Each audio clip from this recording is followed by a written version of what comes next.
આપનું સ્વાગત છે। વડોદરામાં સ્વર્ગીય મહારાજા રણજીતસિંહ ગાયકવાડની 88મી જન્મ જયંતિ નિમિત્તે ભવ્ય સ્વરાંજલિ સંગીત સમારોહ યોજાયો। વડોદરાના પૂર્વ રાજવી સ્વ શ્રીમંત મહારાજા રણજીતસિંહ ગાયકવાડની 88મી જન્મ જયંતિ નિમિત્તે MS યુનિવર્સિટીના CC મહેતા ઓડિટોરિયમ ખાતે સ્વરાંજલિ નામના એક ભવ્ય સંગીત સમારોહનું આયોજન કરવામાં આવ્યું હતું।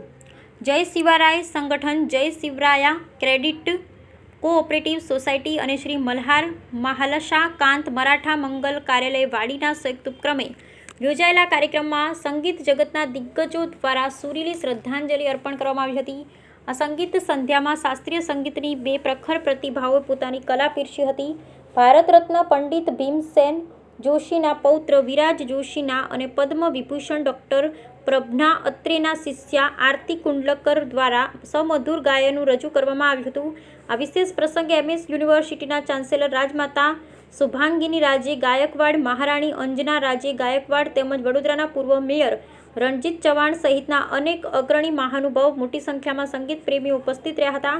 કાર્યક્રમની શરૂઆતમાં ઉપસ્થિત મહાનુભાવો દ્વારા સ્વ મહારાજા રણજીતસિંહ ગાયકવાડની તસવીર પર પુષ્પાંજલિ અર્પણ કરી તેમના યોગદાનને યાદ કરવામાં આવ્યું હતું। કલા, સંસ્કૃતિ અને સંગીતના પરમ આશ્રયદાતા એવા મહારાજાની શાસ્ત્રીય રાગોની પ્રસ્તુતિ દ્વારા અપાયેલી આ સ્વરાંજલિ વડોદરાની સાંસ્કૃતિક ધરોહરને ઉજાગર કરનારી બની હતી। આજે આપણે સંગીતનું કાર્યક્રમનું આયોજન કર્યું છે એન્ડ સ્વર્ગીય મહારાજ સાહેબનું આ જન્મતિથિ હતી એટલે એમને આપણા સંગીતમાં વધારે રસ હતું। આ એમને પણ યાદ કરવા માટે અને એમને શ્રદ્ધાંજલિ આપવા માટે આ કાર્યક્રમનું આયોજન કર્યું છે। તો હું બધા આયોજકોને ધન્યવાદ કહું છું અને સારી રીતે કાર્યક્રમ બધાને ગમે એ જ વિચાર કરું છું। ઠીક, થેન્ક યુ।